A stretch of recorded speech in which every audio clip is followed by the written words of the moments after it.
the darkest ignorance, and my spiritual master has kindly opened my eyes with a shining torchlight of transcendental knowledge. Let me take shelter of his lotus feet. Srila Prabhupada ki Jai. jai. So we're continuing our reading of Bhagavad Gita, chapter 8, entitled Retaining the Supreme, text number 13. Yeah. So the last one was talking, or this section about the Astanga yogis, or as Prabhupada's calling them here in one purport, he says Sat Chakra Yoga. Yeah. Same sort of process, Astanga Yoga, Sat Chakra Yoga, or Dhyana Yoga, it's another name. So, yeah, it was talking about how at the time of death, because this is talking about, particularly this part of the Bhagavad Gita is talking about the time of death and how we can, like the chapter title says, attain the supreme. So how at the time of death, one can elevate the soul to the spiritual world. So there's different ways of doing it. So here is talking about through this yoga process, how at the time of death, just before death, they would block all the doors of the holes of the body, and put the ankle in the anus hole and everything like that. And with the controlling the breathing, they would bring the soul out of the heart where it normally is, and bring this from there. Yeah, and then they would think where they want to go, because that's important too. It's no point pushing up there and you don't know where you want to go. Yeah. You have a fixed desire in your mind where you want to go. So like for us, we want to go back to Godhead, go to Krishna Loka. You know, some yogis, they want to go to Chandra Loka or a Surya Loka or a Swarga Loka, like that. So, or some want to merge, you know, some want to go into the Brahman, the Brahmajyoti, like that. So depending on what they desire, then they can achieve their goal if they've followed a suitable process. Yeah. So that's what last week's verse was talking about. What it's talking about. Okay. That was 11 or 12? 12. 12. Okay, so 13 today? Yeah, 13 today. Yeah. Read the text. Om Ityekaksharam Brahma. Om Ityekaksharam Brahma. Vyaharan mam anusmaran. Vyaharan mam anusaran. Ya prayati cha jandeham. Ya prayati tajandeham. Sayati paramam gatim. Sayati paramam gatim.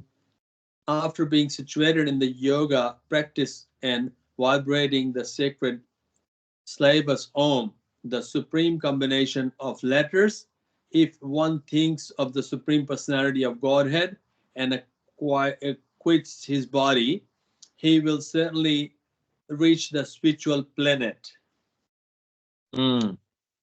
So, following on from the last verse,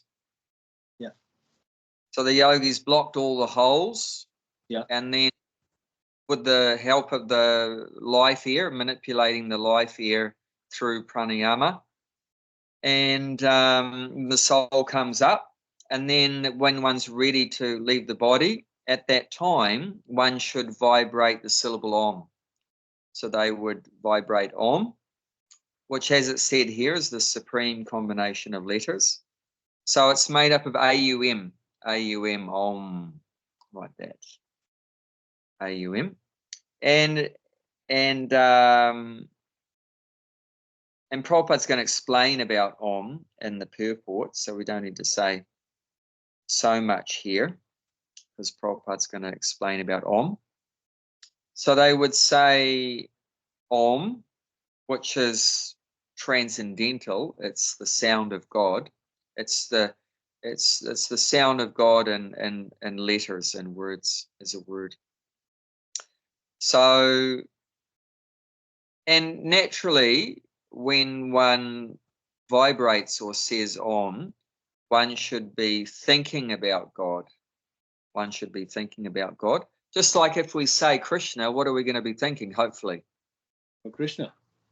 You're going to be thinking about the person, right? Like if I say Gulshan, what am I going to be thinking about? I'm going to be thinking about you. If you say the word Abai, you might be thinking about Prabhupada, or you might be thinking about Prabhupada's servant, Abai Charan Das. So if you say the name of a person, obviously you're going to probably be thinking about the person. Yeah. Name. So one should be saying the word Om and remembering God. Or in the same way we say Hare Krishna when we die, and we remember, Krishna and Hare. Hare is Radha. So remember Radha and Krishna at the time of death. So that's the same principle. And it's saying there, if you do that, if you say the name of God and remember God when you quit your body, then it says he will certainly reach the spiritual planets. So that's the guarantee that you're going to reach as it's the last line of this verse, Param Gatim. So that Param Gatim is mentioned, those words are mentioned quite a bit in the Bhagavad Gita. So Paramam means the supreme, and Gati or Gatim means the destination. So that's the topmost place to go. Why is it regarded as that the spiritual world is the topmost place to go, destination? What's so good about it that makes it the best? Because there is no rebirth after that. Yeah. So there's no more birth, and along with birth, whenever we take birth, what comes with that is old age, disease, and death. Yeah. So they all come. It's a complete package. So it's a package deal. So as soon as you want birth, then you've got to take everything else that comes with that. It's a package deal.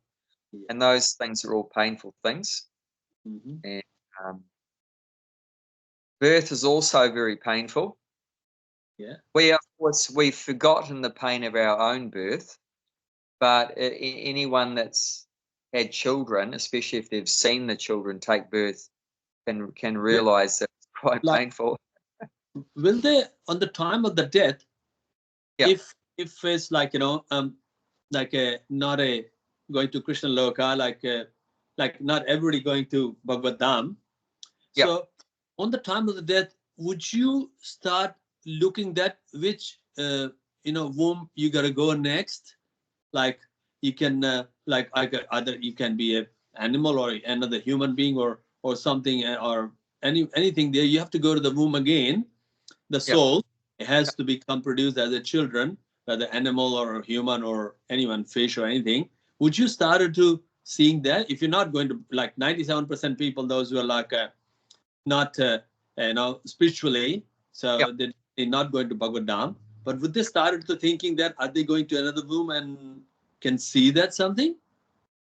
Well, one point on that subject is that we have absolutely no control whatsoever on what body we're going to get in our next life. Mm-hmm. Of course, we are influencing it by what we're thinking. Like if I thought about my dog at the time of death, there's a good chance I might become a dog, but still the higher authorities that make all those decisions, they might say, no, I'm going to put him in the body of a possum because he's killed so many possums, which I do kill a lot of possums. And, so just because I'm thinking of a dog, that doesn't automatically mean I'll become a dog. Mm-hmm. That is one of the big contributing factors. But ultimately, it's not in our control. Yeah, it's not a control, but are you able to seeing that where you're going to, like maybe few minutes before the death?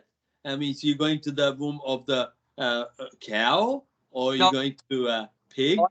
I've never read that anywhere, and I've never heard anyone say that you can see. In my mind, like, you're very close to death, and you're about to go into another womb there, whether human or animal. Are you able to feel that on that time? Because it's... And I've never heard that said, but I would say not, because there is one step in between what you're talking about. There's one step in between you being in a human body and you taking Another. a pig or a dog or whatever. And what that step is, you got to go to hell, to Narakaloka, because you can't transfer the consciousness we have now in a human body straight into the consciousness of a pig or a dog. It's too, another human. I know, or another human is not so. It's not. And then that's not necessary. Then that's not necessary. But if you're going to go down to a lower species, they have to reduce your consciousness down. They have to reduce it down. How do they reduce it down? Is through punishment. Through punishment, then that brings us down into the suffering and into ignorance. Then that brings us down to ignorance. Like, for example, if you by your karma, you're going to, because you like eating pork or something in this life. Yeah. I love eating pork, so I take birth as a pig. So they, what does a pig eat? A pig eats stool and so many rubbish things. Now, are we going to be comfortable eating stool? No, not really. So what they do, you get put into a subtle body. You're in your subtle body in Narakaloka in hell, and you get force fed. You get force fed by the Yamadutas, stool and all rotten things. And then after a while, after repeatedly doing that for a period of time, you get too used to it. You get used to it, and you get to like it eventually. So then, when you got to the point where when you've acclimatized or you've adjusted to living like a pig and eating all those things or whatever, then you're ready to get put into the body of a pig. So like that. So there's some adjustment period made to adjust our consciousness in the hellish planets like that, and then you get transferred. But if you're going to go from one human form to another human form, then that's not necessary. That's not so much necessary. So it really depends. But whether you're going to come back as a human or go down or you're going to go up, that's not in our hands. That's completely in the control of the demigods and then ultimately Krishna. The Paramatma, at least, the Lord in the heart, is making those decisions. And in this life, as you know, we do not just one activity. We do so many activities. And there can be reactions to all those activities. So basically, one life, you've got hundreds and thousands, or if not millions, of reactions that we've got to get sooner or later. So, it's really locking us in. As soon as we do karmic activities, it locks us into many births, not just one birth, many, many births. And even we hear that in the Manu Samhita, the law book of man from Swayambhuva Manu, then if we're involved with killing a cow, then we have to take birth and be killed for as many hairs as there are on the body of that cow. And I don't know if you've ever looked at the body of a cow closely, but there's a hair there. There's a lot of hair. But then the Muslim people eat the beef every day, so they got no chance. They got no chance, yeah, unless they, chant the Lord's name, at the time of death or whatever. Because I mean that's this. If we chant the name of the Lord at the time of death, can counteract all those things. Yeah. Of course, you shouldn't consciously do that. That I'm aware that I'm doing sinful things, and I'm just going to counteract it by saying God's name, and it's all clear the slate. If you purposefully do that, then that's actually a aparad. That's an offence. So that's one of the 10 offences to the holy name. Is to use the holy name as a way of escaping the reactions of sinful activities. But however, if you've unknowingly done all those sinful things and then you become God conscious and you stop it and you can't, then you're clean. You got a clean state. And then all those, those births that we would have had for every hair on the body of the cow, then that's cleaned off. Krishna's forgiven us for that one. It is surrender, yeah. But yeah, it's very entangling. Karma is very entangling, and we've got no control whatsoever. the best thing is just to surrender to the Lord, and try to keep a clean slate as much as possible after we surrender.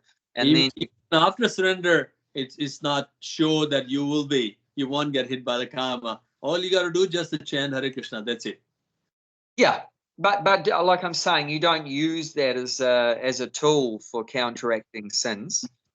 That, you know, I'm gonna rape a woman and then chant Hare Krishna to counteract that. No, you can't do like that. I mean, you can do like that, but it's not going to help you, because Krishna, you can't cheat Krishna. Krishna knows exactly what we're doing and why we're doing everything. Yeah, that's right. Yeah. Yeah, because I mean, it's sad to say, but some devotees, they do like criminal things, and they think that they're going to be let off the hook because they're a devotee. It But doesn't. that's proper mentality to do like that. You know, of course, if Krishna himself, if God himself asks you to do something which is regarded as a criminal activity, then that's different. You know, like Krishna asked Yudhisthira to tell a lie to Dronacharya.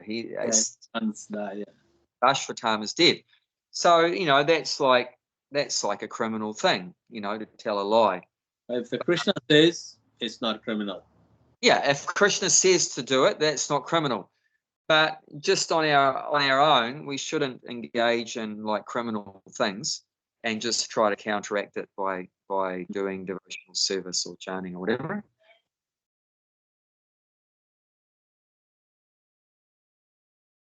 Jayanti's saying that there's a fine line between Krishna saying and between we're thinking, you know, what Krishna wants. So yeah, it's not good enough just to think that we think we know what Krishna wants. You know, you have to be absolutely certain, you know, like that. And especially if we're not directly, you know, talking with Krishna, like Prabhupada, you know, he could talk with Krishna, you know, so there's no doubt that Prabhupada knew what's right and wrong. But if we're not a pure devotee like that, that's, you know, directly connected with Krishna and Krishna's talking to us, then we have to be careful, because it could be our crazy mind telling us that this is the right thing to do, you know, to do like this.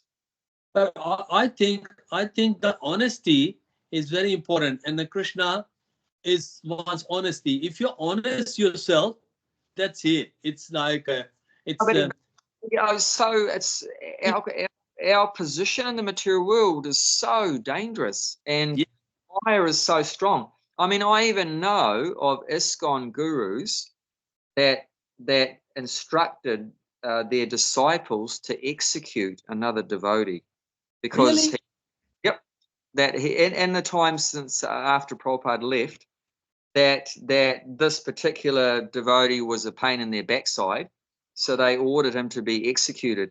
So you got to be. They might have thought that that's what Krishna wanted.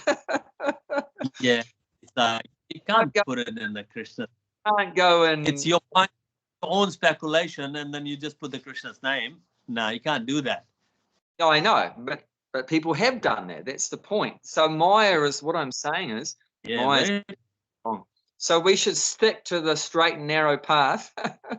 Stick to the straight and narrow path, what's recommended in the scriptures. Yeah. And I mean, and if Krishna does, you know, by some miracle appear right in front of you and say, hey, Gulshan, I want you to go and take out that person, then jazz it up. Make for that.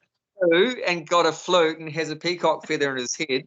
Don't just because you wake up one night. I had a dream that I should, you know, execute the New Gokula management because they're, you know, not very good or whatever. You know, we can't go by the mind. The mind can be completely crazy. I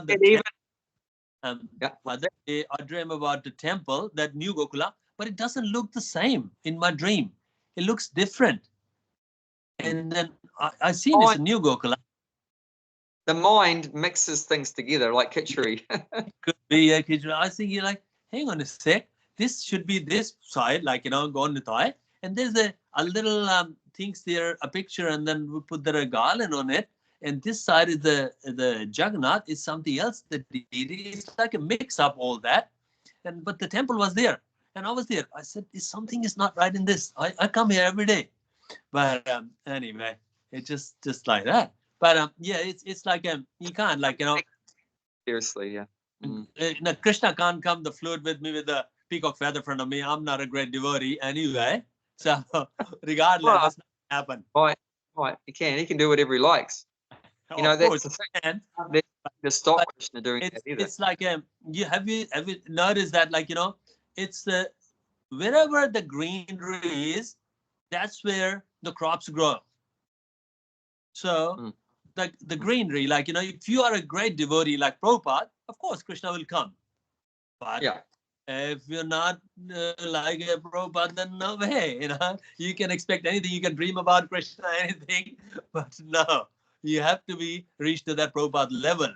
Then you can talk to Krishna. Maybe you can say, but reaching. Yeah, or even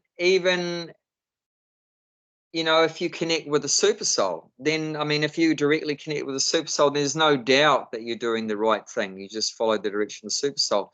And that's possible. We can read that earlier on in the 6th chapter, text 7, I think it is. It's a beautiful verse, one of my favorite verses. It's an amazing verse. Chapter 6, text 7.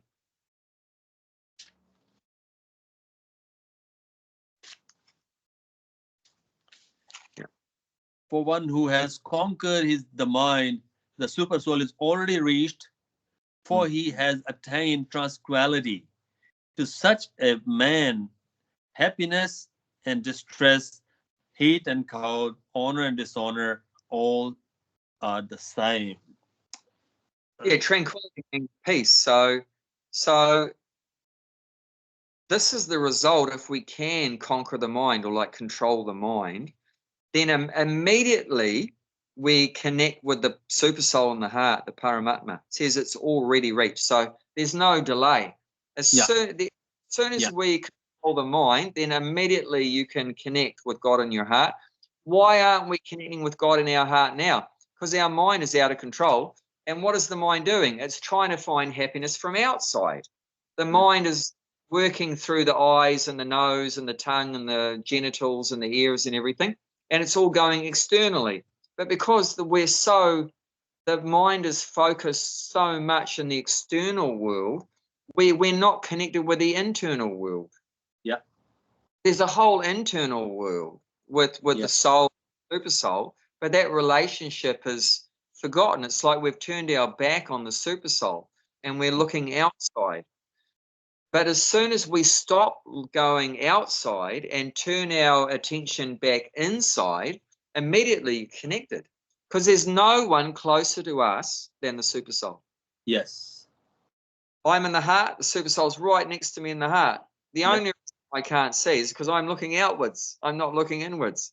So as soon as we reverse that, control the mind, stop it from all the external sense gratification, and we want to love God, love the super soul, then immediately you've got a relationship there, and the super soul will make it very clear what you should do, what you shouldn't do. Everything will be, quickly worked out. And one of the immediate results also, so you immediately, as soon as you control the mind, you're connecting with God in your heart, and immediately you become peaceful. That's what tranquility is. You become so peaceful. And what is that peacefulness? It's a freedom from dualities, which are mentioned, a few of them here. Like, this is a world of dualities. What's that means? Like mentioned here, happiness and distress, heat and cold, honor and dishonor. So these are like opposite things. The material world is full of opposites. Healthy, sick, rich, poor, black, white, so all these dualities are there. But for someone that's controlled the mind and connected with God, he sees everything as God. So instead of seeing that this is a man or this is a woman, he just sees this is God's energy. This is God. God is there within the heart of everyone. Their bodies are made of God's energy, everything. Like, we can look at 6th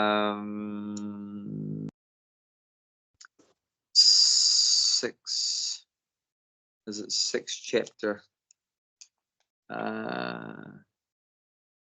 What's that verse?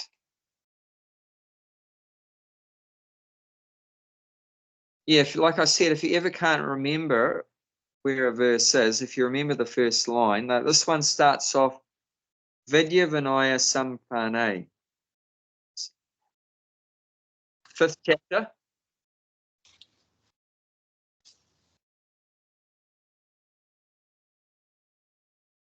So Jayanti's saying it's in the 5th chapter. Otherwise, you can look at the back, look up Vidya, and it'll tell you.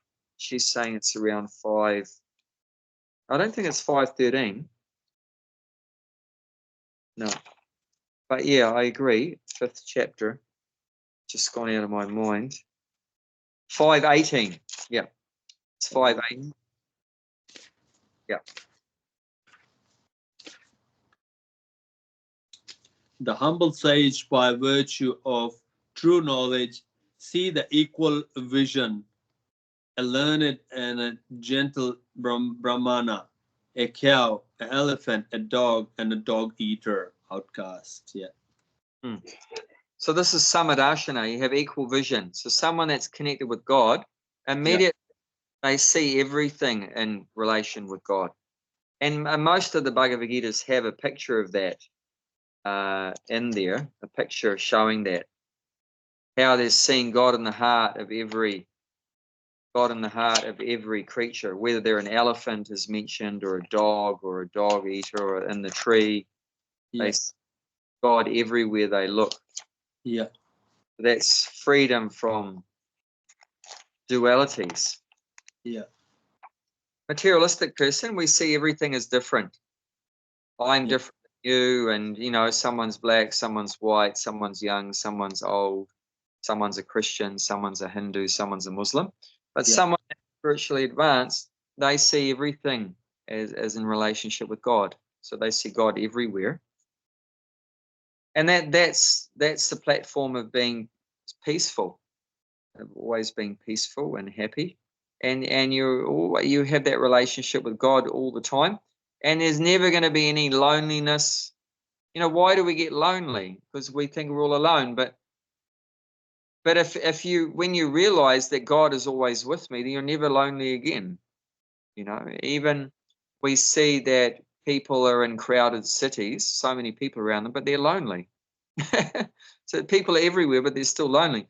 But a devotee, you say that like once the Krishna devotee doesn't need any society. That's right. You've got a whole festival going on inside. Okay. Yeah, a whole festival going on inside. Yeah, so it's more inward journey. Once you're in the inward journey, you don't need outside anyone. Yeah. If you're not in the inward journey, then you need outside people. Yeah. So in this yoga system we're reading about now, they cut off from the external world. So they're doing it in a mechanical process. They cut themselves off from the external world. But we do it through devotion. Then we automatically become detached from the external world and become more attached in our loving relationship with God. But that has to be there, that we have to detach ourselves from all these external things, whether it's through this mechanical process or whether we do it through our path of devotion. But one has to, it's called vairagya. Vairagya means detachment, so we have to become detached. And that's why Prabhupada has given us these rules, like no meat eating, no intoxication, no illicit sex, no gambling, as this is detachment. We have to cut ourselves off from all these external pleasures. Otherwise, we'll never be able to experience the internal pleasures. That's also in the 5th chapter, how we go from the external to the internal. If we look around 5... 5:20.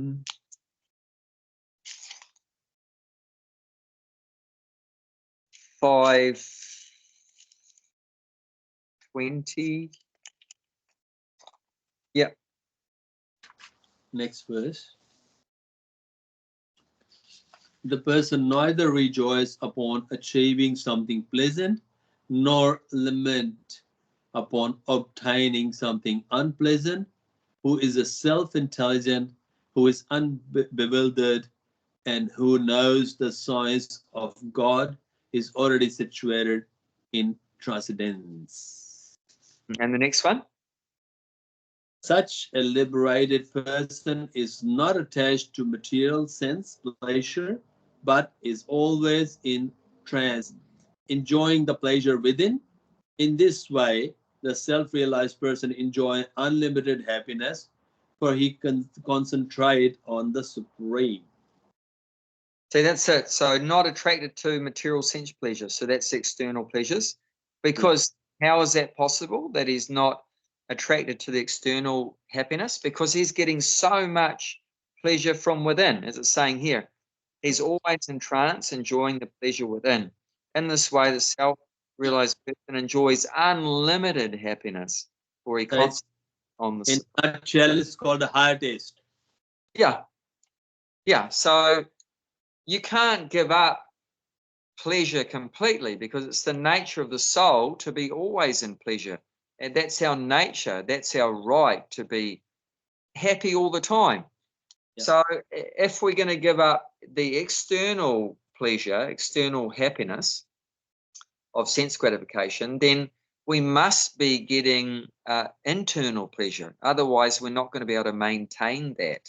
Yeah. And we see that's what happens. People that artificially try to give up sense gratification without getting a higher taste, then they end up falling back down to that. Yeah, so it's very important that we need to be getting enjoyment from devotional service. And like Prabhupada, like you went to a festival last night, Prabhupada said devotees should regularly go to festivals. You know, lots of chanting and dancing and nice talks about Krishna, nice prasadam, you know, have a nice feast and everything like that. These are all very important things, that we get a higher taste. And we enjoy, you know, we have to find something we enjoy. Like we had a little program here yesterday. Just a few people came. And one of the guys said he really likes chanting japa. He really enjoys it. He says, he's an older guy. He says he spends most of the day, every day, chanting japa. He chants about 64 rounds a day. Oh, really? Because he enjoys it. He just loves chanting japa. Whereas someone else, you know, like, I mean, I love talking about Krishna. You know, I could talk about Krishna all day long. You know, and some people enjoy having Mahaprasadam, and some people enjoy dressing the deities, you know, like Pujari service, dressing or doing artis and stuff like that. You know, and some people like growing vegetables and flowers. For people like growing flowers and giving it to Krishna, or making garlands. Someone likes making garlands for Krishna. We all have to find something we really enjoy doing that gives us a lot of pleasure, because it's our nature that we're pleasure seeking. So, and if you have to find it in your relationship with God, otherwise you'll be forced by your nature as a pleasure seeker to be looking for it in the external, you know, world of sense gratification. So that's very important. We have to find something that really gives us a lot of satisfaction, a lot of happiness. And usually for us, that'll come, you know, in the association of devotees, when we hear about Krishna from the devotees, or talk about Krishna to the devotees. We do chanting like that, do some, you know, play the instruments like that. You know, some people, they love to play the mridanga, you know, or play the harmonium, you know, and the kirtans, and that gives them a lot of pleasure and everything like that. So everyone's different. So it's going to be different things, but we have to find something that really gives us a lot of enjoyment, a lot of satisfaction. And, or it might be preaching, you know, like you know, you're talking to the people that are coming into the restaurant, or like, you know, someone will be cooking for the restaurant for Krishna, like that. So, and some people enjoy managing, even, you know, managing for Krishna, like that, some service that we really enjoy doing. And there'll be other services too that we may not enjoy. Like maybe not everyone enjoys japa, but you have to do your japa anyway, whether you enjoy it or not, yes.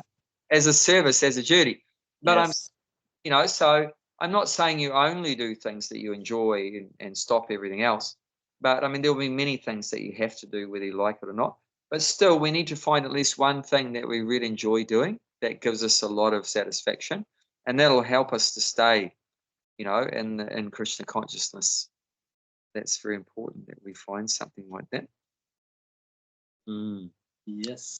Really enjoy doing for Krishna or as a service.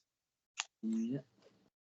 But what's like we all doing like a chanting and dancing and everything for Krishna, but Krishna look at their devotees, like it's like a kind of a triangle. We are attracting Krishna, and Krishna attracted to their devotees. Yeah.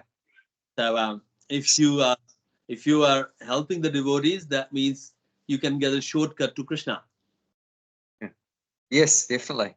Yeah, that's a thing. So I mean, like at the Bhakti Tree, I used to really enjoy seeing people enjoy the food, enjoy the yes, prasadam. That gives a lot of satisfaction, isn't it? When you see yeah, people really enjoying it, and they say, "Thank you so much. This food was so delicious." I really, yes. and Now, that no kirtan, but people come in and having the meal. That is, it's no kirtan, and we do selling books and honey and stuff like that. But yeah, the yeah, kirtan, that very good vibe. But somehow, I don't know, higher authorities, they say only open for restaurant for 4 days. Okay, he say if somebody wants kirtan, they can come to temple. I said, okay, yeah. beautiful. So we can go to temple. Anyway, I'm a small fish. Whatever they say, I just follow. Yeah. But there's a one guy we got, Elijah. Do you know Elijah? Of course, he was working there some of the time when we were there. Yeah. Now he wants to go to Queensland. He's Okay. working there 6 years, and there's another organization similar to ISKCON. Yeah. And they also run by Prabhupada disciples. Okay. He wants to go there and then do the service and all that things there. Yeah. And then he was telling that and then everybody's trying to educate him. ISKCON is like that's also Prabhupada's god brother, like no Prabhupada disciple. It's like they're the god brother, and but they're not ISKCON. And but I said that to let him go. That's okay. That's the only one way to find out. Let him go. If he comes back, he comes back, and if he doesn't. It's like a chef, Mahabhadra, and bread. Everybody just trying to telling and preaching and things like that. I said, don't just be. It's okay. It's like 6 years he did the service, and if he wants to go somewhere, try different, let him. Of course. It's nothing wrong with that. And then he let him find his own truth, where truth is there, and then he can come back. So so it's like he's like for like 3-4 years he was not getting paid. He was just doing free. Now he's getting paid, but somehow maybe he doesn't get much association. Like he doesn't go to temple. He don't like a big crowd. We ask him to come in the class or anything there. Even if he comes to Bhakti Tree, he comes from back door. He doesn't come from front door. Wow, he's very shy. Very shy, and then I don't know whatever. And he was watching some YouTube clips in there, and then he said he wants to go and helping there and join them too. I said, okay, it's like fine with that. I like that. It's good to move around, have a bit of a adventure. Yes, that's right. He said he's never been to, but everybody just saying that don't go. And I said, no, okay, it's a spiritual, like, it wants to go and learn something. Yes, why not? Sure. So his mental problems have reduced at all, or up and down? Sometimes he's upset, sometimes not. And I seen him, he's still smoking and all. So in the driveway, in the Bhakti Tree. Yep. So I don't know. It's just hard to say where is he at. But he doesn't communicate with anyone. Like he just washes dishes and just go back. So I tried to communicate, but he does very minimum communication there. So he's a bit not open to that. I said, okay, it's fine. Yeah. So, It's just Hare Krishna and all that, and then I don't know. It doesn't come to temple much, and like, but anyway, that's his thing there because it's like the drugs and all that. It's very hard to get out. I think somehow it Oh, just instructed these Kali Yuga. it's yeah. That's the thing, Yeah. It's like a Mahabhadra. I don't know how much he pumped the drugs in his brain for last 40 years. He just like just a little thing that he just get annoyed and like and then he just have an argument with the chef, sometimes argument with me, and then Brett said, "Man, I don't talk to because he just like stick the finger in everyone's business and like if it's that chef is making their cheesecake and he took that like a base is like a biscuit base, so he just make all the grind the biscuit and put in the container. He's seen there's no biscuit. And then he just got call a bread, call that. Where's the biscuit? Where's the biscuit? He said, I just grind it and put it in there. I'm gonna make a cheesecake. Oh, okay, because he can't see the things on that place, and he just got agitated. And he called me the other day, and he said, "Where's the sauce bottle?" And I was driving the Uber. I was not on service day, and he said, "Where's the sauce bottle?" I said, "What sauce?" He said, "Tomato sauce. We're going to the veggie nugget." I said, "I flip in the fridge. It'll be there." And I said, what's got to do with you? Like, either the front person, the bread, or a chef. They will figure it out. If they don't have it, they'll get another bottle of sauce. Maybe they'll throw it away or something like that. And he just keep ringing me, where's the sauce bottle? So I just like, I said, I better not answer your phone because your cars are not important. So it's like, the drugs is doing like, very good permanent damage. Yeah, it's devastating. Very hard. Amazing thing. Somehow, even though very difficult situation, but Krishna is accepting their service, taking some positive thing. It said that God is like that, so merciful. He'll see the good in what we do, and he'll overlook the bad. That's the difference between the human and the God. Yeah. Because we look at a bird, but the God will look at the good only. And we look at always birth. Like, if anyone introduced that, we just look at its qualification, which not that, this, that. And we started to, thinking like, it's just like a judging that thing there. But Krishna doesn't do that. He accepts everyone, no matter what. Even if you're a demon, still accept you. That's the thing. We can read a bit about that quality of Krishna. Let's see in the 9th chapter, text 29. So 29.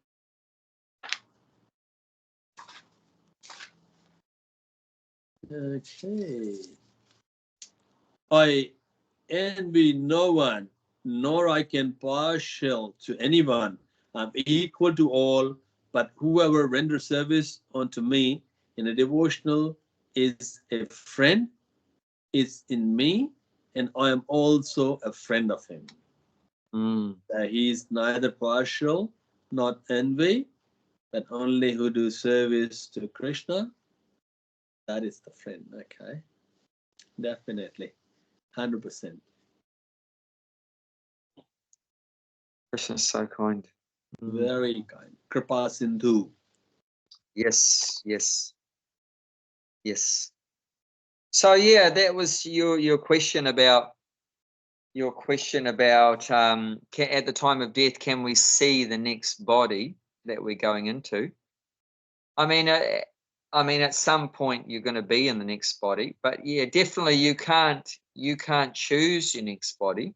When you get to see it, even if you can see that, you can't tell anyone anyway. All the senses are blocked. You can't talk, joking, and your eyes and is all you're going to do, you're going to end up going into another womb. You're going to go up into another womb, and you can't see where you are. When you're in the womb, it's just a dark. It's just a dark. But are you able to see that, like, next few minutes, I'm going to cow's womb there. So, but even if you do that, you can't even tell anyone because your old senses are blocked. No. I mean, there's a story in the Krishna book how Kuvera's sons, Manigriva, Nalukavara, they were enjoying so much sense gratification because they had a rich father, and they were naked in the water with other naked women, and they were intoxicated also. And then Narada came, and they didn't try to cover up their nakedness, so he was feeling very sorry to see that even though they have such a exalted background, but they've become so degraded and sinful. So he cursed them to take the body of trees, and they were the ones that they became the twin Arjuna trees in Nanda Maharaj's courtyard, and Krishna pulled them over in that pastime of Damodar when he got tied up to the wooden grinding mortar, and then he pulled those trees over, and then those two demigods came out of those trees. But I mean, so when they made that mistake, then Narada said to them, "Oh, you're going to take birth as trees, as punishment." Because that's the punishment. Like if we go around naked, like some people say there's nothing wrong with going naked, but actually human beings are not supposed to be naked. But what is naked? Trees are naked. Trees are standing naked, exposed to the sun and the wind and the rain and everything. Animal. Yeah. But especially the reaction of being naked, for example, is to take birth as a tree, because they are like exposed all the time. They're exposed all the time to the elements like that, like naked. So yeah, he told them, okay, you're going to take birth as a tree like that. But once again, it's not in our control. Whether it's Narada Muni determining, or some demigod Yamaraj is determining, or the super soul is determining where you're going to go. So you've got no real choice in the matter. Eventually, you're going to realize where you are, but when that happens, I'm it's probably different in different circumstances. But definitely, we're not choosing our next birth, but by our activities, that is deciding where we go in our next life, the activities we do now. And also, like this chapter is all about, what you're thinking of when you die is a determining factor in where you go in the next life. Yeah. So yeah, let's read the purport. Yeah. Let's read the purport. It is clearly stated here that Brahman, and the Lord Krishna are not different. The impersonal sound of Krishna is but the sound Hare Krishna contains The chanting of Hare Krishna mantra is clearly recommended for this age. So if one quits his body at the end of life, chanting Hare Krishna, Krishna Krishna, Hare Hare, Hare Ram, Ram Ram, Hare Hare, he certainly reaches one of the spiritual planet according to mode of his practice. The devotee of Krishna enters the Krishna planet, Goloka Vrindavan. For the personalist, there are also innumerable other planets known as Vaikuntha planet in the spiritual sky, whereas the impersonalists remain in Brahm Jyoti. So these people that have, there's two classes of spiritualists or transcendentalists. One class is the impersonalists. So their understanding is that God is not a person. It has no form. God is just an energy. So they address that energy, that all-pervading energy, Brahman. They address that energy as Om. So that's why Prabhupada's saying here, the impersonal sound of Krishna is Om. So it's an impersonal sound. I mean, it's not, like a person has a name. A person has a name, like, for example, Krishna or Gulshan. So a person has a name, but the Om is not a name of a person. Om's not the name of a person. Om is addressing the energy, that all-pervading Brahman. It's addressing that all-pervading energy, Brahman, Om, like that. So the impersonalists, they prefer to say Om, because they don't think that God is a person, so they don't want to say Krishna. Like often, and Prabhupada points this out, that a lot of these hardcore impersonalists or Mayavadis, you cannot get them to say Krishna. You cannot get them to say, or Rama. They won't say Rama. They won't say Krishna like that. And one reason is that they're so envious. They're so envious of God as a person that they refuse to say the name. But another reason also is that God is in their heart, and he knows they're envious of him. So he does not allow them to say his names, his beautiful names. So they are blocked from the super soul himself, is not allowing them to say God's names, because he knows that that soul is envious of him and wants to become God. Ultimately they want to become God themselves. So he doesn't allow them to say his names. So he inspires them just to say Om, this impersonal sound. But like Prabhupada's saying here, that Om, Brahman, and Lord Krishna are not different. So one should also realize that there's no difference between Om and Krishna. And it's all different aspects of God. Like we know that there's three aspects of God. There's Brahman, Paramatma, and Bhagavan. So Brahman is that all-pervading energy, and Paramatma is the super soul in the heart of every living thing. And then there's Bhagavan, the Supreme Personality of Godhead, Krishna. So, but you can't separate them. They're all different aspects of the same absolute substance. And the example given is the sun. The sun is one object, right? Yeah. But there's three different aspects. What are the three aspects of the sun? Sunlight. Yep.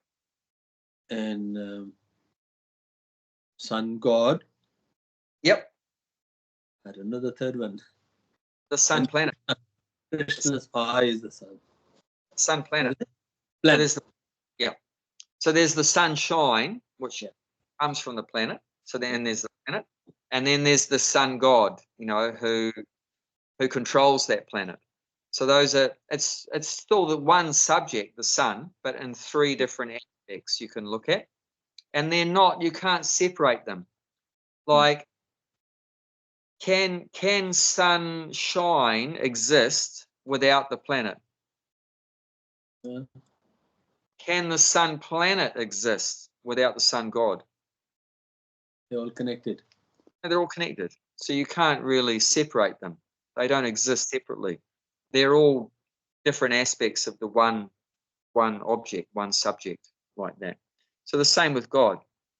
There's Brahman, Paramatma, and Bhagavan. So they're not different. And like Prabhupada's saying here, that Hare Krishna contains Om. So if you say the Hare Krishna mantra, you're getting the benefit of saying Om as well. It's included. It's included. So if you're getting a benefit, if you're saying the Hare Krishna, you're getting a benefit of Om. So if somebody who's chanting Om must be getting the benefit of Hare Krishna. No. Well, then No. If it's vice versa, no? No, it's not. No. But if you do get, if you do get a chanting Hare Krishna benefit of Om, so the Om getting chanting of Hare Krishna. It's like, Word like that. No, I'll explain. Like I said, three aspects of God: Brahman, Paramatma, and Bhagavan. But they're all connected. They're all connected. Okay, that's true. Yeah. But is Bhagavan included within the Brahman? No, he's the Supreme Personality of Godhead. He's not. So Krishna is not included within Brahman. But Brahman is included within Krishna. Paramatma is included within Krishna. But Krishna is not included within the Brahman or the Paramatma. But he's a creator, because of him. Yeah. So the creator. Krishna and the Krishna name non-different. Krishna, Yeah. and the name of Krishna is not different. Yeah, but Brahman and Paramatma included within Krishna, but Krishna is not included within Brahman and Paramatma. But it's like he is connected. It's like, he is the creator. How can he be not part of it? Like, your hand is a part of your body. It's Yeah. whether he got any benefit of, scratching your leg or not, but he's still a part anyway. Yeah, I mean, see, Krishna is the complete whole. Yeah. So everything else is within him. Yeah. But he's not within all the other little parts. Mhm. Okay. Because and Prabhupada says here, but the sound Hare Krishna contains Om. He doesn't say that Om contains Hare Krishna. But Krishna says that I am the Om. Krishna is the Om. Yeah. So Om is within Krishna. yeah, that's right. So if somebody's chanting Om, so he's chanting Krishna. So he's not gonna get the benefit of Hare Krishna then. He's not going to get the benefit of chanting Hare How Krishna. come? Because Krishna is more, something more. Yeah, There's but like, more than Krishna. There's nothing more than Krishna. Krishna is That's more right. than everything What- else. Once you say Om, so you reach the Krishna. Nothing is above or higher than Krishna. So he Look, reached the. if you could just say Om and get the benefit of saying Hare Krishna, then everyone would go back to Godhead. But they don't. They don't. They don't because Krishna is not included within Om. Om is included within Krishna, but Krishna is not included within Om. Otherwise, all these impersonalists would all be going to Krishna Loka, but they don't. They don't. They don't. Because Krishna is more. He's more than Brahman. He's more than Paramatma. Yeah. Brahman and Paramatma is one aspect of Krishna, but it's not the complete. But Krishna is complete. He contains Om. He contains Brahman. He contains Paramatma. But Yeah. but Krishna is not within the Brahman, not within the Paramatma. You know what I'm saying? Okay. He's Yeah. not that. Like I'll give you an example to help understand. $10 is within $1,000, but is $1,000 within $10? No. No, they're the same way. So $10 is within 1,000. The thing is, 100,000. but the dollar. If It's you not got a dollar, dollars, $10. yeah, but you cannot put quantity on the Krishna. It's like it's omnipresent. It's like you can't just say, "Oh, Krishna is Vrindavan only." It's not in the Los Angeles, in the or New Gokula Temple in New York, or in Newcastle or Hunter Valley. He's omni. Yeah, like with Nrsinga's appearance day yesterday. Yeah. Hiranyakashipu asked Prahlad, because he tried to kill Prahlad so many ways and he couldn't be killed. Yeah. And his father, who was so powerful, was confused. How come I can't kill a 5-year-old? Yeah. Because killing a 5-year-old normally is not a hard job. Yeah. In this case, there's nothing he could do to kill him. Throw him off a cliff, put him in a pot of boiling oil, feed him Krishna. everything, but he couldn't. So his demoniac father said, "Where are you getting your power from?" And Prahlad said, "I get my power from the same place you get your power from God." Yeah. It made him even more angry, hearing that he's saying his power, Hiranyakashipu's power, is coming from Krishna. Yeah, that's That made right. him angry. And then he said, "Okay, then where is this God?" And then Prahlad said, "Everywhere." Everywhere. And Hiranyakashipu said, "Well, if he's everywhere, then he must be in this pillar. And then I will kill him." So then he pulled out a sword, hit the pillar, and you know what happened. Nrsingadev was there. Yeah. Nrsingadev everywhere. Hmm. And so, yeah. Krishna, he can appear anywhere within the Brahman or anywhere like that. But if Krishna is included within the Om, then anyone that says Om would get the same benefit of chanting Hare Krishna. But the point is that doesn't happen. That's not the case. All these people that just say Om, then they go to the Brahman. They're not going to go to Goloka Vrindavan. They're not going to go to Krishna Loka. So then it's obviously not included within Om.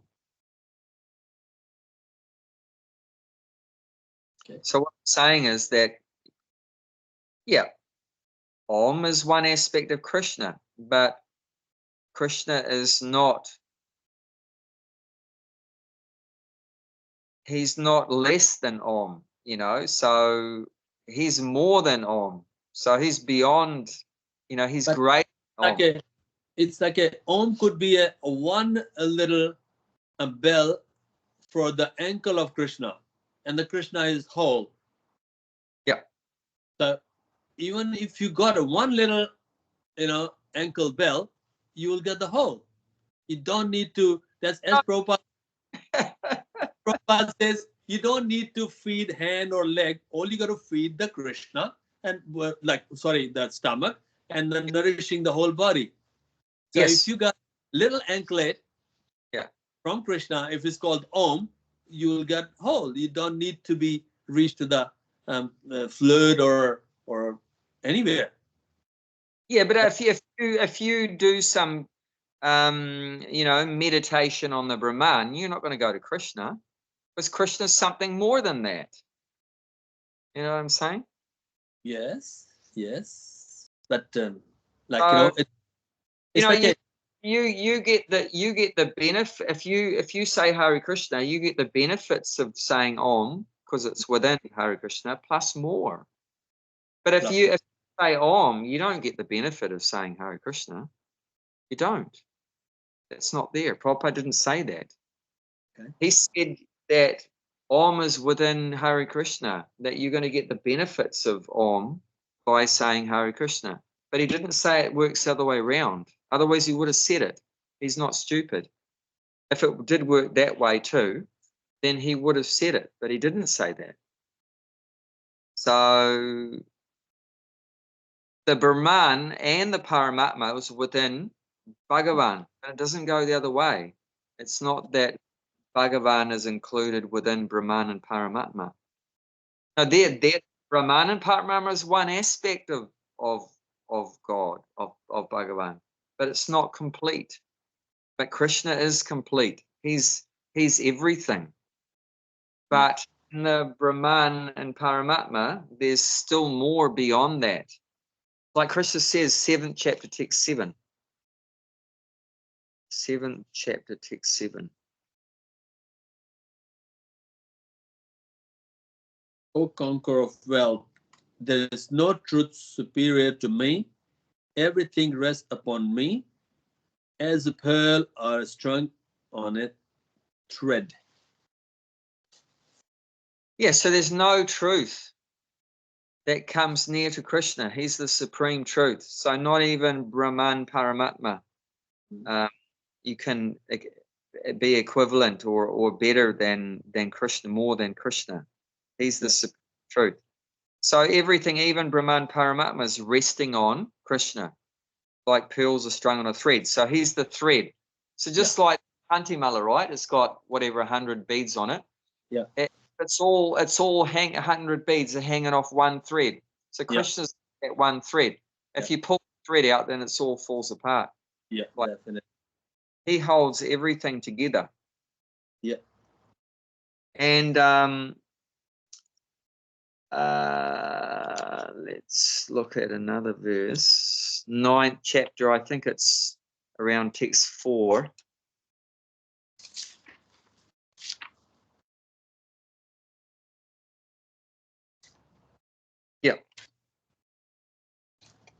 Yeah, text 4. By me, in my unmanifested form. This entire universe is provided. All beings are in me, but I am not in them. Yeah. Yeah, we are Yep. part and parcel of Krishna. Yeah. But yeah, we are like a drop and he's the ocean. Yeah. But like it's saying here, that all beings are in me, but I am not in them. Of course. He's the manufacturer, we are the product. But he's saying here, but I am not in them. I am not in them. But then we might say, but Paramatma is within them. Paramatma is within everything, right? He's even within the atom. But this is Krishna saying, I'm not in them. So we can see there is a difference between Krishna and the Paramatma. So Paramatma is within them. He's within every creature. But there's Krishna saying, but I am not in them. So we can say there is a difference. Even though Paramatma is one aspect of God, but still God, I mean, the Supreme Personality of Godhead, Krishna, Bhagavan, he's something more than Paramatma. Because he's just saying, but I am not in them. Yeah. And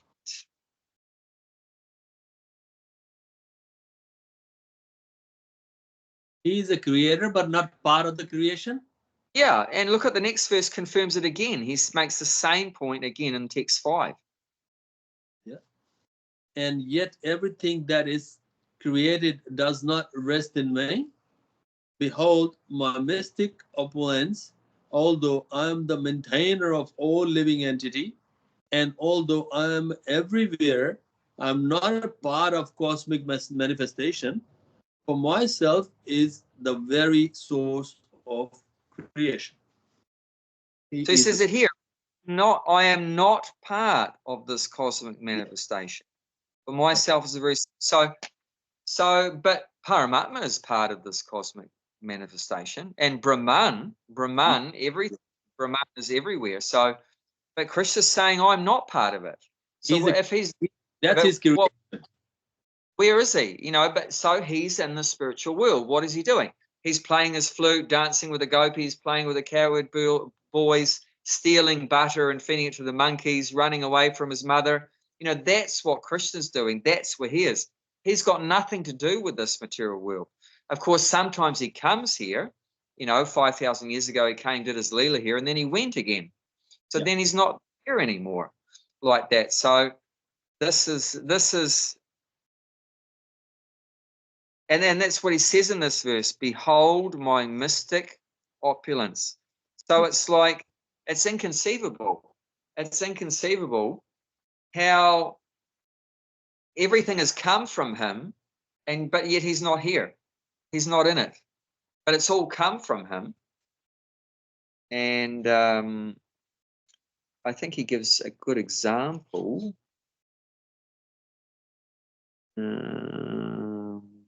Airport.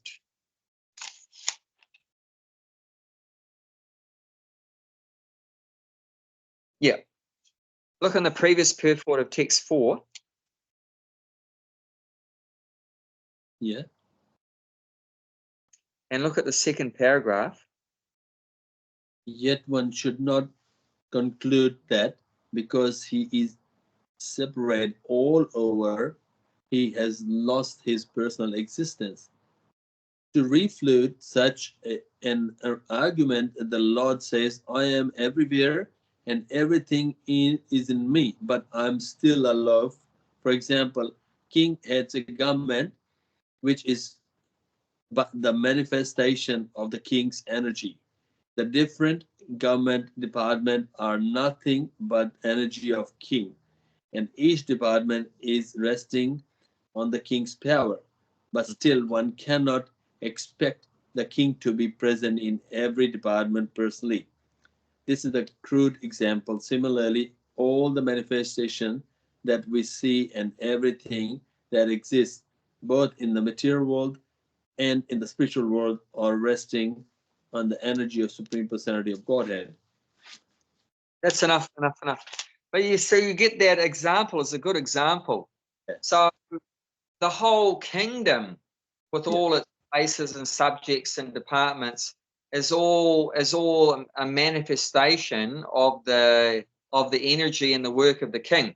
And yet, Yeah. but you can't expect that the king is going to be in all those places. He's just hanging out with his family in the palace like that. Yeah. He's in all those different little towns and villages and stuff like that. But they're all his energy. So he still controls everything, but he's not there. Yeah. You know? So that's a good example. So yeah, there is. You might have Brahman, and you might have Paramatma, but that doesn't mean you've got Krishna. Yeah. If you've got Krishna, then you've got everything. You got all. Yeah. Not at all. But if you've got Brahman or Om, that doesn't mean you've got Krishna. Krishna is something beyond that. That's right. Beyond that. So it goes one way. It goes one way that if you say Hare Krishna, you've got Om. But it doesn't go the other way. That if you've got Om, you've got Krishna. Now that Krishna is something more than that. It's like I got $10. That means I've got 1,000. No, it doesn't. You've only got $10. But if you've got 1,000, then you've got 10. You've got 100. So 10 is like 1, and 100 is like Paramatma, and 1,000 is like Bhagavan. You know, so Bhagavan includes everything else as less than him. Like he says, there's no truth superior to me or equal to me. Yeah. So he's the topmost. And once you got Krishna, you got everything. yeah, and you don't need to go and think, well, I have to chant Om as well. No, you don't need to. It's already included within. Yeah. And you don't have to meditate on Paramatma. That's already, you've got the benefit of your Paramatma realization, Brahman realization is already in there within your Bhagavan practice of Bhakti Yoga. It's automatically included. There's actually a beautiful verse, the last verse of this chapter we're on now, 8:28. 28. This is telling us that point that if you just do devotional service bhakti, you get the benefits of doing everything else is included. It's all included in this, but you can read it. A person who accepts the path of devotional service is not benefit of result. He doesn't lose. He doesn't lose the results. Performance, sacrifice, undergoing austerity, giving charity, or pursuing philosophical and fruitive activities simply by performing devotional service. He attains all these, and all the end he reaches the supreme eternal abode.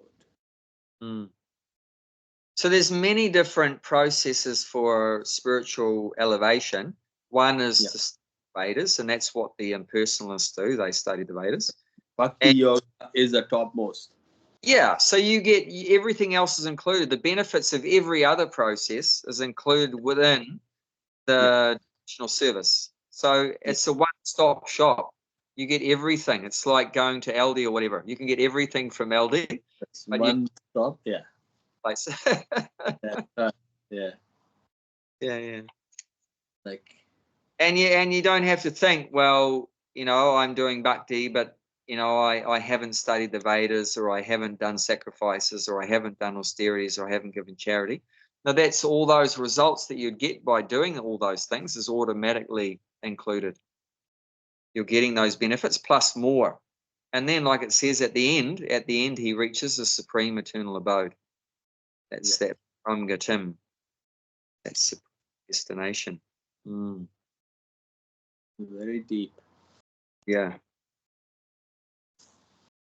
So it says in this purport today that if one quits his body at the end of life, chanting Hare Krishna, Krishna Krishna, Hare Hare, Hare Rama, Rama, Hare Hare, he certainly reaches one of the spiritual planets according to the mode of his practice. So what does that mean? According to the mode of his practice. So there's many spiritual planets. It's not just the only spiritual planet is the one where Krishna is. There's unlimited spiritual planets. Actually, it said Krishna's whole creation, 3/4 is the spiritual world, Vaikuntha, and only 1/4 part, 25%, is the material world. And the material world is also made up of unlimited universes. It said this universe we're in is compared to be one mustard seed in a bag of mustard seeds. Whoa. You know, mustard seeds in a bag of mustard seeds. There's so many, right? Mustard seeds are so small, and a big bag has got thousands and thousands and thousands of mustard seeds. So this material world is said to be on this mustard seeds, 700 billion people. 7 billion people, 8 billion. Yeah, but I mean this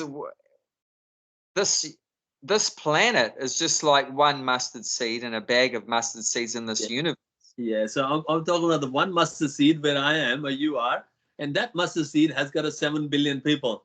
So oh, we are. Yeah. So and like this universe, this one universe where Brahma we live in, which Brahma has 4 heads, is just one of unlimited ones. You know, so it said this universe is like one mustard seed in a bag of mustard seeds. Actually, this is the smallest of all the universes, the one that we live in. The Earth, okay.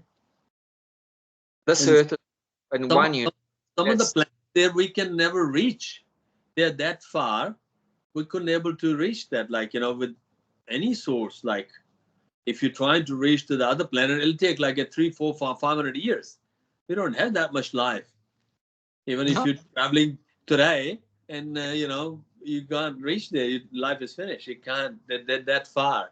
Sky is that. But if you're dying and you chant Hare Krishna, you can reach back to Godhead in not even a second. That's right. That's right. A whole different process. Yes. But if you go with a spaceship or something, then forget it. No. Yeah.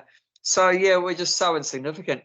There's other universes where Brahma has 100 heads, it's mentioned, or 1,000 heads, 10,000 heads, 100,000 heads, 1,000,000 heads, 10 million heads. The idea of that is the bigger the universe, then the Brahma has to have more heads to be able to manage it all. You know, need more power. Yeah. It just gives you an idea how big some of the other universes are. If he's got 100,000 heads or 1,000,000 heads, that means that's mind-blowing. Even this universe is so huge, Brahma has only 4 heads. Yeah, that's right. So, but it said all these universes put together, which is the whole material creation, is only 1/4 of Krishna's creation. The other 3/4 is the spiritual world. So how many planets in the spiritual world? But it's those planets, there's different forms of Narayana with 4 arms, and he's served by his consort Lakshmi. And like we had Nrsimha Chattadasi yesterday, so one of those planets will have Nrsimhadev is there, another planet will have Ramachandra is there, another one Kurama, Varaha, Matsya. They have their eternal planets in the spiritual world. And then the topmost planet, only one of them is where Krishna is. He's on the top one, Goloka Vrindavan. That's the biggest one of all. But that's what this point here is making. That if you chant Hare Krishna, he will certainly reach one of the spiritual planets according to the mode of his practice. So if your practice is more like awe and reverence, and you're saying that I'm the servant and God is my master, then with that kind of practice, we may end up going to one of those planets where Narayan is the master and everyone is the servant. Whereas if you follow like Chaitanya Mahaprabhu, he is bringing us to the point where we can have the mood of the gopis. What's the mood of the gopis? that, like Prabhupada summed up the mood of the gopis once when he said, my whole life, my motto has been everything for Krishna, nothing for me. So that's like the mood of the gopis. Completely sacrifice everything. I don't care about my own happiness. Full surrender. It's everything is for Krishna's pleasure. I only want to please Krishna. That's all I desire. So Chaitanya Mahaprabhu and his followers have that kind of mood of the gopis, that everything for Krishna, nothing for me, and do whatever Krishna wants and no personal considerations. And if that's the case, we develop that mood, that kind of service, then we can go to Krishna's planet. So it depends what your practice is. But if you look like a lot of these other sampradayas, it's just very, how to say, mechanical kind of service, very mechanical, and lots of rules and regulations only, and not much love, not much feeling there. It's just about doing the rituals, doing the swaha, swaha, swaha, and, how many times you wave the incense and the ghee lamp and everything like that, and following rules and regulations very strictly, but not much real feeling and love. But look at the difference. Look with Prabhupada. He'd be singing Jaya Radha Madhava, and then he just goes into ecstasy and getting stunned and tears coming sideways out of his eyes. So there's a difference in the kind of practice there. You know what I'm saying? One is bringing to the point of like spontaneous love, where the feelings of love come out of the heart, getting real love for Krishna. And the other process is a lot about rules and regulations and doing rituals and like that. And that will bring us usually to the planet where Lakshmi Narayan is ruling. And there's nothing wrong with that. That's still the spiritual world. And and all the devotees love Lord Narayan, and Lord Narayan loves the devotees. But there's only one rasa there. The only one rasa is Dasya rasa. There's only one rasa, Dasya rasa. So everyone is the servant, and there's one master as Lord Narayan. Whereas if you go to Krishna Loka, that opens up to many rasas. You've got Dasya rasa there too, but you've also got Sakya rasa. You can be a friend with Krishna, Vatsalya rasa, parent of Krishna, Madhurya rasa, lover of Krishna, like that. So there's many different rasas there.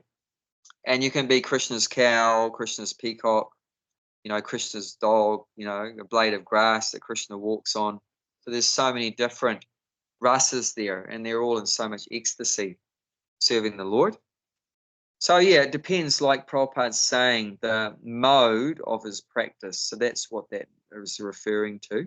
So there's different kinds of practices, even within bhakti, different kind of practices. One is more like awe and reverence, that he's God the master and I'm the servant. And the other one bring to the point where it's just pure love, pure love. And if you look at that, the Damodar, in Kartik, every day in Kartik, we sing that song.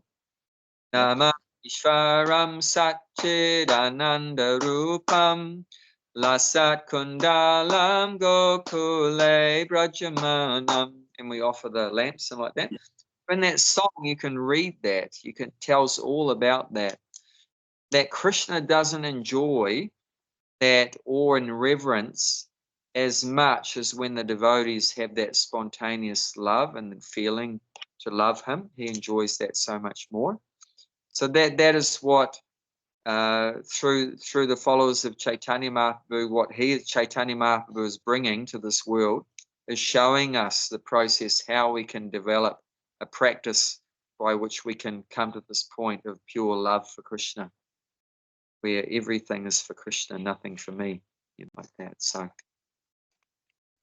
of course, we have to follow the rules and regulations, but what's within this process that Prabhupada's giving us, and we follow these rules like chanting Hare Krishna and the regulated principles and everything.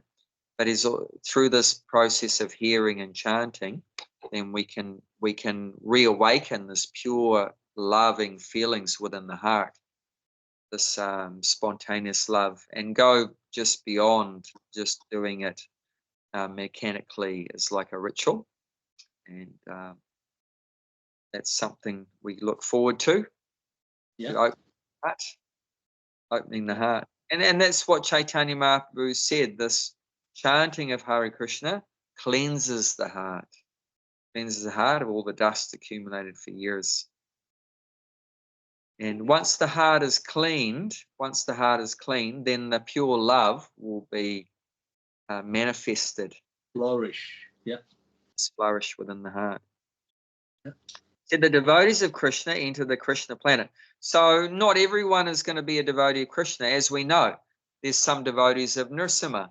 There's some devotees of Rama, like Hanuman, right? Hanuman is not going to go to the Krishna planet.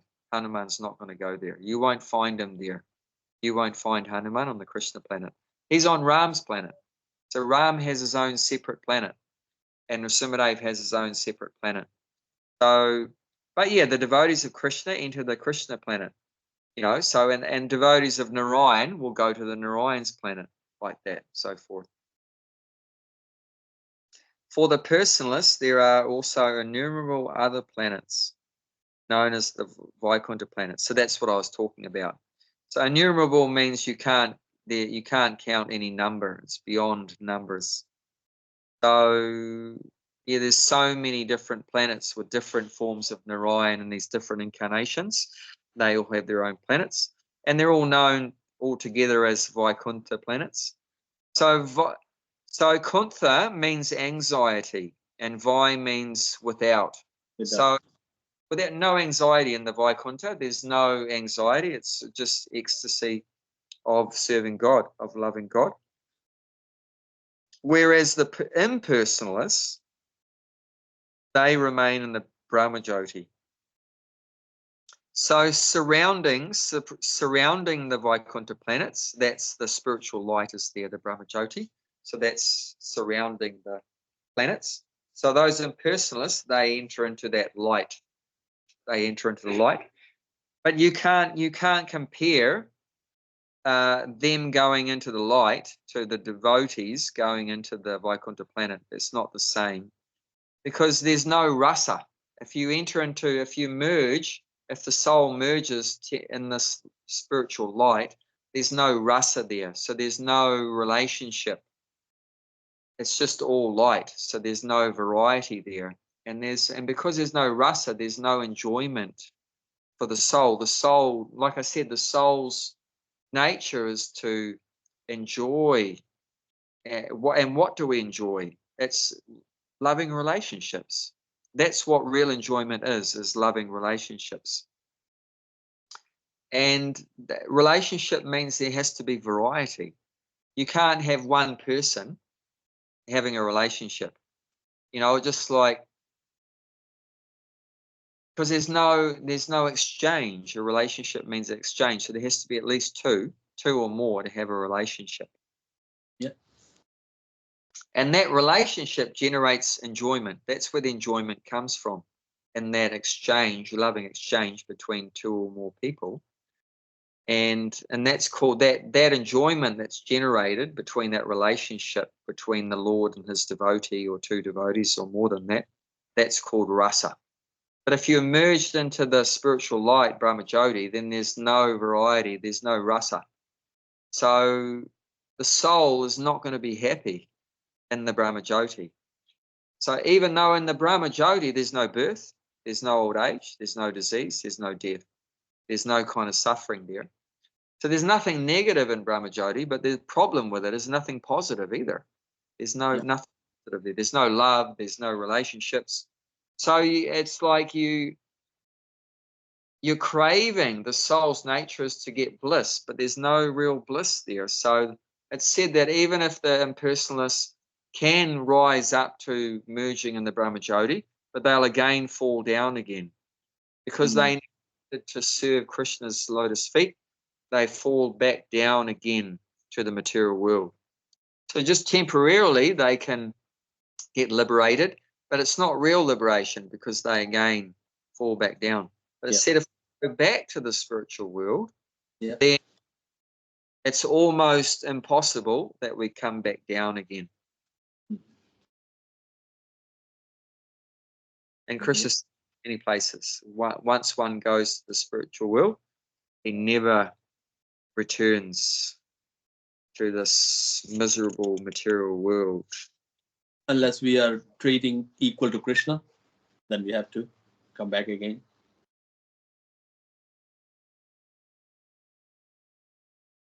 Yeah, because free choice is there, so that possibility is there, but it's highly unlikely because the difference is that, I mean, we can fall down once, but falling down second time is almost impossible because that Krishna gives the soul a slight like memory that I went to the material world and it was like a nightmare. It was a nightmare to go back again. Whereas the very first time, there's a lot more chance because you've never had that experience. You know, like if you're a child, what's the chances you touch the hot stove once? Yes. It's quite a lot. What's the probability or chances that you touch the hot stove twice? Very less. Very less. Why? Because you already experienced the first time. And you got burnt and you suffered. So you're going to remember that I touched it before and I suffered. But if you've never touched it, you're curious, right? You're curious. Oh, what's it going to be like if I put my hand on the fire? You know, like, first time, the parents touch it, even though the parent says don't touch it, but you still want to touch it. You know, so because we're curious like that. But yeah, very, very less chance that you're going to touch it again, you know, so. Be really super idiot to do that. Real moron, yeah. Yeah, and there's no. And let's look at that further on, in this 8th chapter, text number 16. Yeah. Just read that and finish it. From the highest planet in the material world down to the lowest, all are places of misery. Within repeat birth and a death take place, but one who attained to my abode, O son of Kunti, never take birth again. There you have it. Yes. Right. We look forward to that. I do, but I don't know how many more years I have to wait.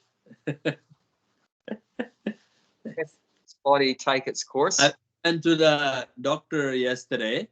Yes. I went to the doctor on Monday. Monday, was it? Yeah. So just a general checkup because it is the time that I have to do the camera again, the colonoscopy. Yep. And the doctor says that, are you from Bhakti Tree? I said, yes. He said, I came to eat at your restaurant once. I said, okay. So he was an Indian doctor.